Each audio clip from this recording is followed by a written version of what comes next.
Hello students, welcome to your computer science class.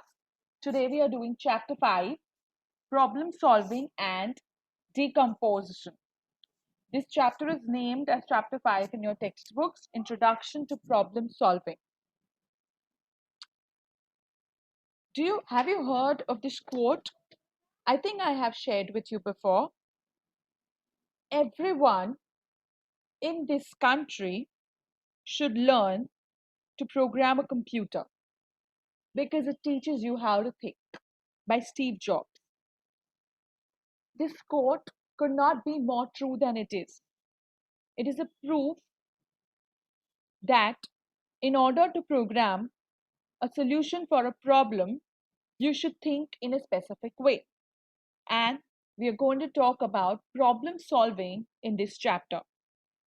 We will learn about problem solving, that means the steps involved in problem solving, that is analyzing a problem, designing a solution, and then we will use uh, tools like flowchart and pseudocode to problem solve, and then we will do problem solving using decomposition. Okay,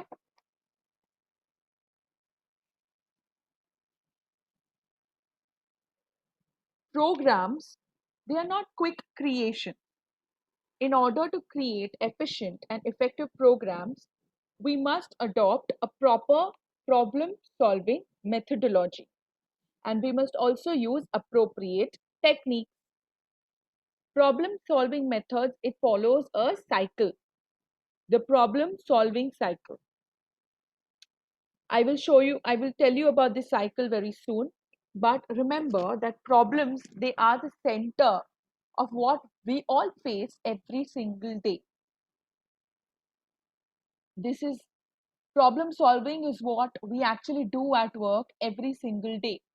A matter or a situation regarded as unwelcomed or harmful and needs to be dealt with to overcome is known as a problem.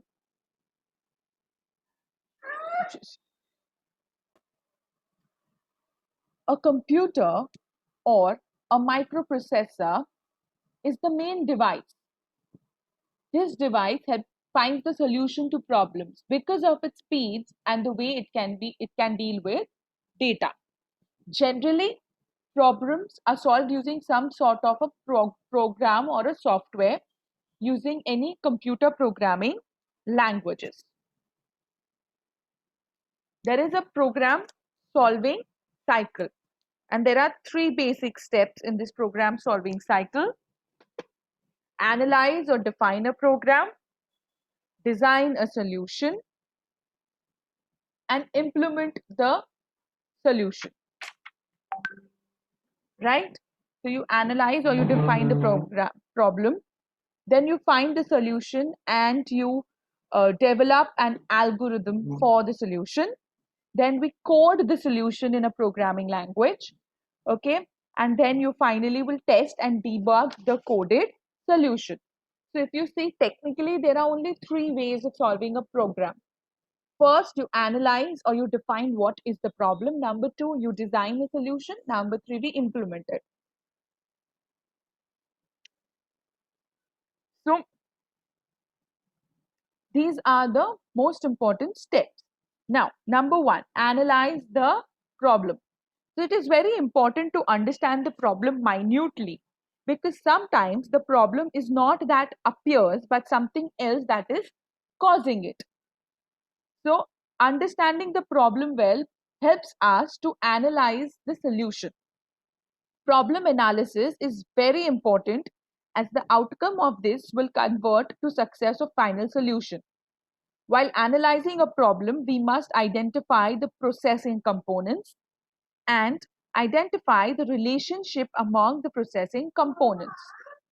In almost every problem solving methodology, the first step is identifying the problem. So any problem that we have, the first step is always to identify the problem. Even if you go to a doctor, the first thing they ask you is what is the problem. If you go to a mechanic, he will ask you what is the problem. everywhere we go, the first step is always identifying the problem. It is the most difficult and most important of all steps. This is very it may look very easy when we go to a doctor and say I have a stomach ache or I have a headache, or you go to a mechanic and say the tires are not working or the engine is not working. But you are only actually identifying the place of the problem. Identifying the problem is what the doctor or the mechanic is doing, and that is the most crucial and the difficult step for problem solving. It also involves diagnosing the solution, so that the focus on the real problem is if the focus is on the real problem and not the symptoms. So when you go to a doctor, the doctor will treat fever, but if the problem is stomach infection, he must treat stomach infection and not fever. So it is very important that we focus on the problem and not on its symptoms. So if performance in any department is substandard, we might think the problem is with the individual submitting the work. However, if we look a bit deeper, the real issue might be lack of training or unreasonable workload. Okay, so before we start designing or coding, we must thoroughly understand and analyze the problem.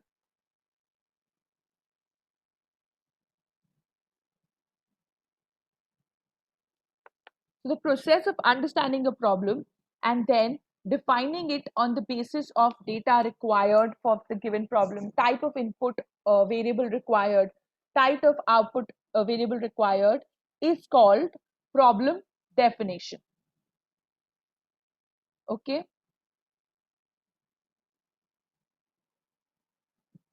Now, the second step is finding the solution. Now, second step is finding a solution and developing an algorithm of the solution. As per the problem analysis, we think of possible solutions by trying and thinking of different ideas for solutions, checking our ideas for aptness, and finally zeroing down on the most appropriate solution. Many small, logically related modules of functions must be preferred over a big problem. This is called a modular approach, wherein we divide a big problem into smaller and more manageable and understandable modules. Design the final problem. We must design the final problem by designing a step-by-step solution, which is an algorithm, and breaking down solutions into simple steps. Designing is a process where we transform the user requirements into some suitable form, which will help the programmer in the software coding and implementation. Programming tools, program design tools are the tools used to develop a program. Some of the program designing tools are a flowchart, a pseudocode, and an algorithm.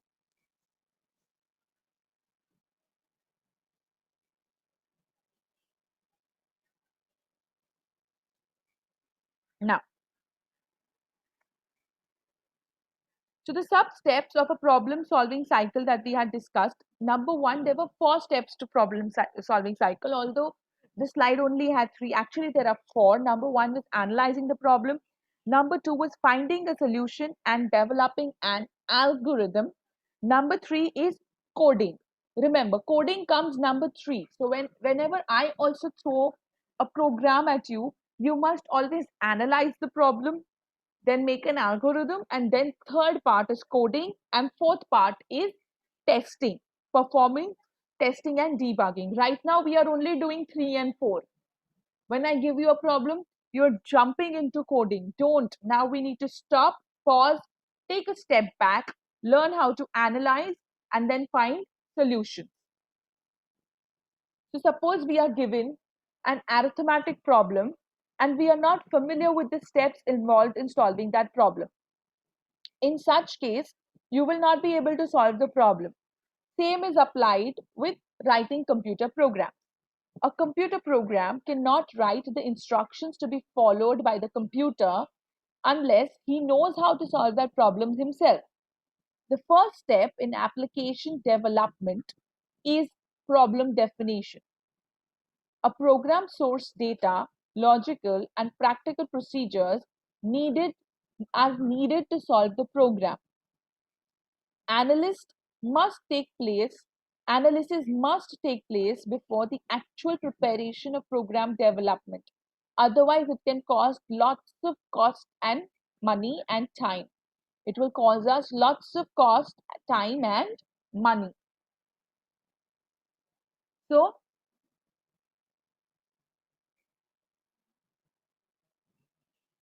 number one, we are going to learn how to design an algorithm. An algorithm is basically a step-by-step process for solving a problem. The best example of an algorithm is a recipe. Any sort of a recipe, whether recipe for a tea, recipe for making noodles, recipe for making uh, a vegetable, recipe for making a cake, all these need a step-by-step guidance and procedure. If any steps are jumbled up, we will end up with something entirely different. Okay, so when designing an algorithm, you must keep two things in mind. One is the big picture, that is, what is the final goal, and number two is the individual stages.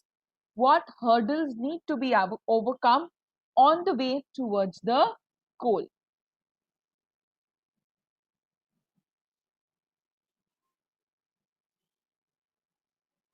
An algorithm to find the two of the largest number. Step one, start. Always your step one will be start. Okay.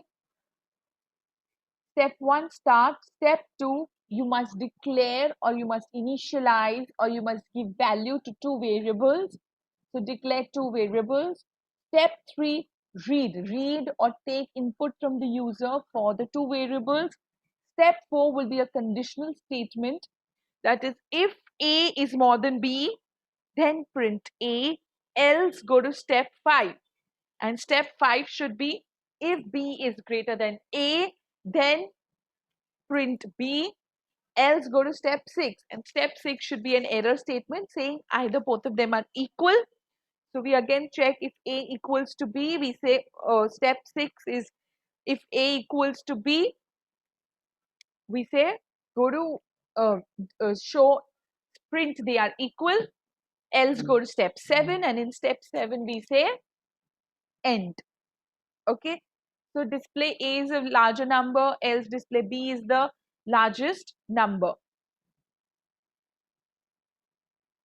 Now, number one was algorithm to find the largest of two numbers. Next is a flowchart. A flowchart is basically a graphical representation of an algorithm. It shows steps in a sequential order. It is widely used in presenting a flow of algorithm, workflow, or processes. Typically, flowcharts show the steps as boxes of various kinds and their order by connecting them with arrows. So there are special symbols that you must remember. Okay, now over here we have three boxes that they are showing you. They've shown you three different shapes. Number one is a terminator. This symbol represents the starting or ending of a program. Second is process. Process means any particular operation that is carried out by the computer. And finally, we have document over here that it represents a printout such as a document or a report. Then we have a decision box, that is a diamond shaped box in which we can put in our conditional statements where we must be taking a decision, yes or no, so that we can branch out this box into two ways. Fifth is data. This represents input or output, any data that is entering into the program or exiting from the program to the screen. The output that we show to the user or input that we take from the user comes in these boxes.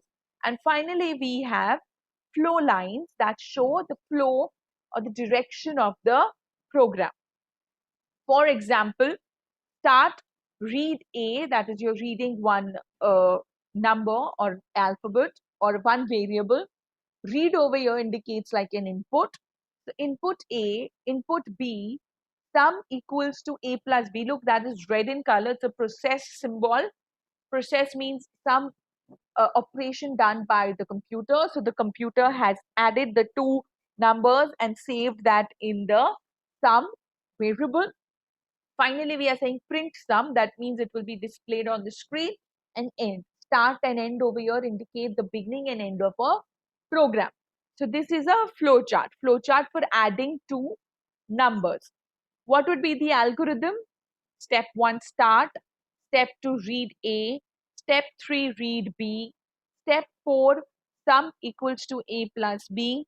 Step 5, print sum. Step 6, end. This is to find the largest of the two numbers. Start, accept A and B. Now look over here, we took A and B separately. Over here, we are taking them together. You can do either or. If A is more than B is in the diamond box, which is a decision making box.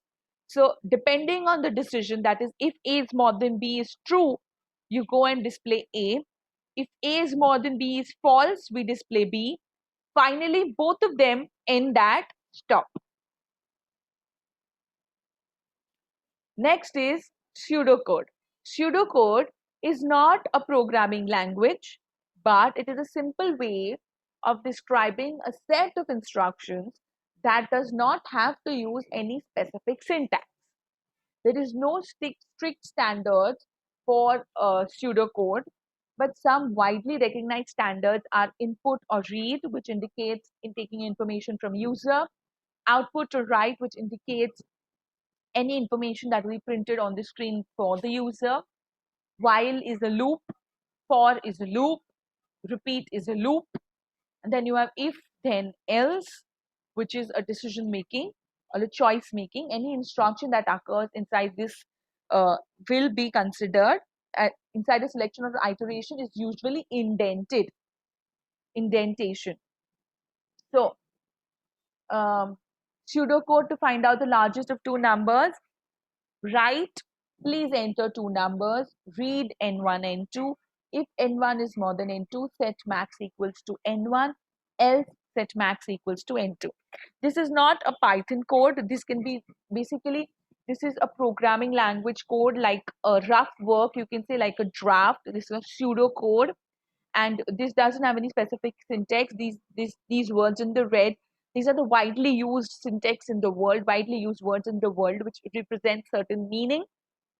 This is one example. So if I give you this pseudocode and tell you to write a Python program, you will be able to write a program easily because you know, write, please enter two numbers. That means we need to display this to the user. Read n1, n2. That means we are going to take information from the user. And then we have the if statement, which is a conditional statement. If n1 is more than n2, set maximum equals to n1, else set maximum equals to n2. So what is the difference between an algorithm and a pseudocode? Now, an algorithm is a well-defined sequence of steps that provide a solution for a given problem, whereas a pseudocode is one of the methods that can be used to represent an algorithm. Algorithms are written in natural language, and pseudocode is closely related to programming language.